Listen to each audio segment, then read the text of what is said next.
बिस्मिल्लाहिर्रहमानिर्रहीम। अज़ीज़ान मन, आज हम बात करने वाले हैं शब क़द्र के फ़जीलत के हवाले से। शब क़द्र क्या है? शब क़द्र रमज़ान मुबारक की आखिरी रातों में से एक रात हैं कहलाती हैं, क्योंकि बड़ी फ़जीलत वाले है, बड़ी मर्तबे वाली है, बरकतों वाली, रहमतों वाली रात है, जिसमें अल्लाह तबारक व तआला की रहमतों की नुज़ूल होती है।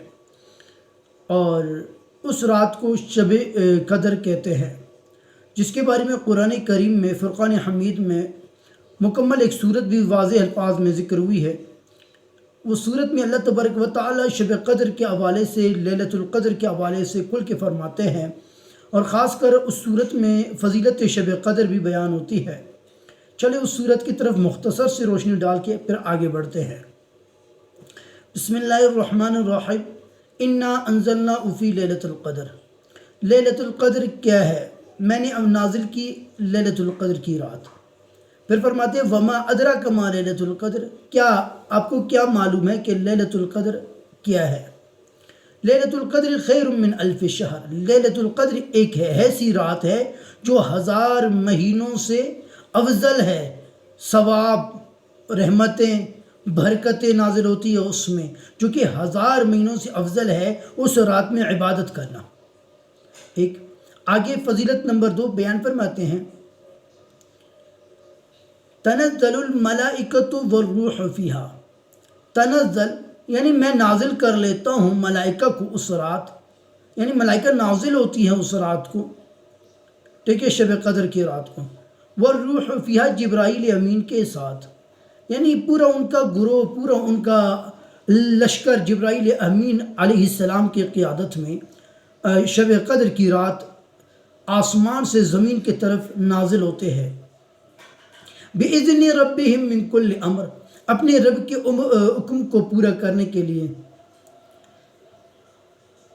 सलामुन हिया हत्ता मतलइल फज्र, और सलामती करते हैं हिया हत्ता मतलइल फज्र, यानी सुबह तक कि जब ये तब्दील होके जाते हैं तो दूसरे मलाइका आते हैं, सलामती देते हैं, खुशामदी देते हैं उन इंसानों को जो अल्लाह की इबादत में उसी रात को मशगूल होते हैं, ज़िक्र और अज़कार में मशगूल रहते हैं। इसी तरह मुख्तलिफ़ अहादीस भी शब क़द्र के हवाले से वारिद हुई है।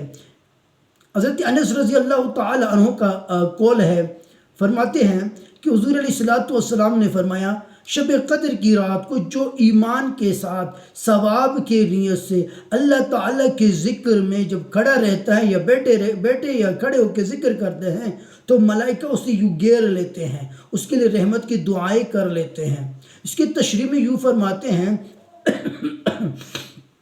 कि अगर इस मौके में कोई बंदा जब ज़िक्र और अज़कार में मसरूफ़ रहता है, तो जिब्राईल अमीन जब फ़रिश्तों के साथ आसमान से नीचे ज़मीन उतरते हैं, तो फ़रिश्तों को मुतफ़र्रिक़ कर लेते हैं, तकसीम कर लेते हैं, जाओ पहलो जिस किसी को भी अल्लाह के, जिस बंदे को भी अल्लाह की याद में आप लोग पालो और उसे घेर लो, उसके साथ मुसाफ़ा कर लो, और क्या कर लें, उसके लिए रहमत की दुआएं कर लो।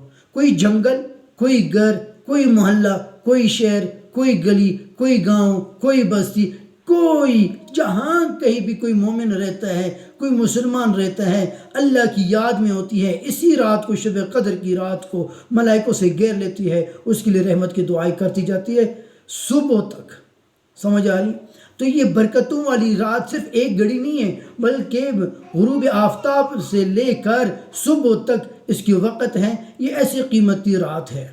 इसके हवाले से अल्लामा ख़त्ताबी रहमतुल्लाह अलैह का कौल है कि हाँ, वो शख्स जो दिल जमी के साथ अल्लाह ताला की इबादत करे, खुशी के साथ, सुकून और इत्मीनान के साथ अल्लाह की याद में मसरूफ़ रहे, हाँ, फिर ऐसे बंदे की जो पिछले जो गुनाह होते हैं, जिसके बारे में हदीस रसूल है, उसके रावी हज़रत अबू हुरैरा रज़ी अल्लाह तआला अन्हु हैं।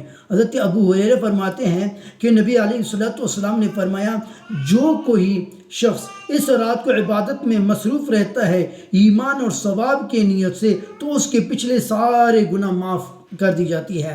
تو علامہ خطابی رحمۃ اللہ علیہ اسی کے تشریح میں کہتے ہیں کہ ہاں اس کے گناہ معاف ہو جاتے ہیں جو سکون قلبی کے ساتھ، اطمینان قلبی کے ساتھ اور رضائے رب کو حاصل کرنے کے لیے وہ بندہ اگر اطمینان قلبی کے ساتھ عبادت کرتے ہیں تو ایسے بندے کی پچھلے سارے گناہ معاف کر دی جاتی ہے۔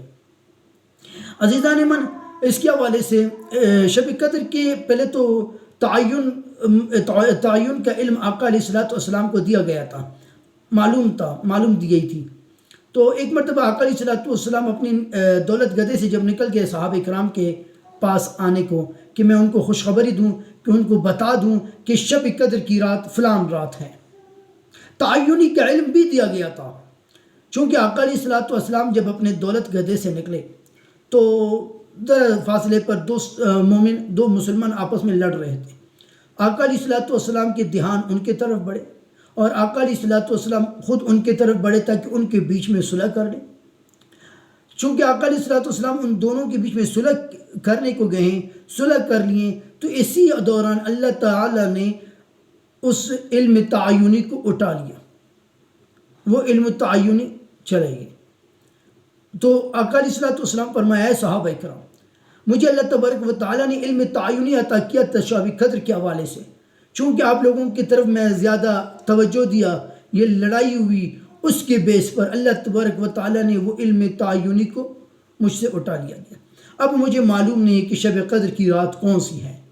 اسی طرح ایک اور روایت ہے عائشہ رضی اللہ عنہ کی۔ عائشہ فرماتی ہے کہ یا رسول اللہ، شب قدر تلاش کب کرے، کیسے کرے؟ تو آقا علیہ السلام فرمانے لگے، عائشہ رمضان المبارک کے آخری طاق راتوں میں تلاش کرے، 21، 23، 25، 27، 29، ان 5 راتوں میں سے ایک رات شب قدر ہوگی، اسی میں آپ تلاش کر لیں۔ اب جو تعینی کے علم تھی وہ جھگڑے کی وجہ سے اللہ تبارک و تعالیٰ نے آقا علیہ السلام سے وہ تعینی کا علم لے لیا، اٹھا لیا، ٹھیک ہے۔ یہاں سے اندازہ ہوتا ہے کہ اللہ تبارک و تعالیٰ کو لڑائی سے کتنی نفرت ہے، سخت نفرت ہے، کہ اس لڑائی کی وجہ سے بھی اللہ تبارک و تعالیٰ نے اس علم تعینی کو آقا علیہ السلام سے اٹھا لیا۔ اس کے حوالے سے علامہ زمخشری رحمۃ اللہ علیہ فرماتے ہیں کہ اس علم تعینی کو اٹھانے سے بھی ایک حکمت ہے رب کی طرف سے، مصلحت ہے۔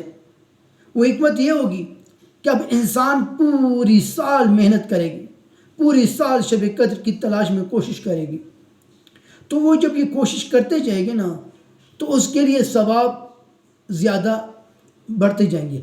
ایک دوسرا اس کا یہ ہے، دوسری بات کہ اسی لیے شب قدر کی جو تعینی کے علم تو اللہ تبارک و تعالیٰ نے اٹھا لیا، کہ کہیں ایسا نہ کہ لوگ یہی کہیں گے پھر بس جناب والا شب قدر کی رات عبادت کریں گے بس ختم، یعنی باقی سال باقی عبادات میں وہ لوگ سستی کرتے رہیں گے۔ تو اسی لیے یہ بھی حکمت ہو سکتی ہے کہ اللہ تبارک و تعالیٰ نے اس کو چھپا لیا تاکہ انسان پورا پراپر طریقے میں رات دن عبادت کرتے رہیں اور شب قدر کو تلاش کرتے رہیں۔ آخری بات، علامہ انور شاہ کشمیری رحمۃ اللہ علیہ جو کہ محدث دارالعلوم دیوبند ہے، بڑے ذہین اور فقیہ انسان تھے، بڑے متبر انسان تھے، بڑے قابل انسان تھے۔ حضرت کا قول ہے، حضرت فرماتے ہیں کہ حدیث رسول میں فرفات کی جو لفظ آئی ہے، اس کا مطلب یہ نہیں ہے کہ شب قدر اٹھا لی گئی، جی نہیں، اس کی مطلب یہ ہے کہ وہ علم جو تعینی تھی وہ اٹھا لیا گیا۔ اگر شب قدر اٹھا لی جاتی تو آقا علیہ السلام صحابہ کرام کو یہ نہ فرماتے کہ طاق راتوں میں شب قدر کو تلاش کرے۔ تو اس سے معلوم ہوتی ہے کہ شب قدر کی رات ہے، شب قدر کی رات ہونے کے باوجود اس کا جو تعینی ہے وہ معلوم نہیں کہ کون سی رات ہے، مطلب ہے ان 5 راتوں میں سے ایک رات ہے، لیکن یہ معلوم نہیں کہ کون سی رات ہے۔ اس کے لیے تلاش کرے، اس کے لیے آپ محنت کرے، اس کے لیے آپ راتوں کو شب بیداری کرے، رب کے حضور سر سجود ہو، جو عبادات ہے وہ کر لے، نوافل پڑھ لے، ذکر اذکار کر لے، تلاوت کر لے، درود کی ورد کر لے، اللہ تعالیٰ سے اپنی مغفرت طلب کرے اسی رات کی تلاش میں۔ عزیزان من، آج کے لیے اتنا ہی کافی ہے۔ والسلام۔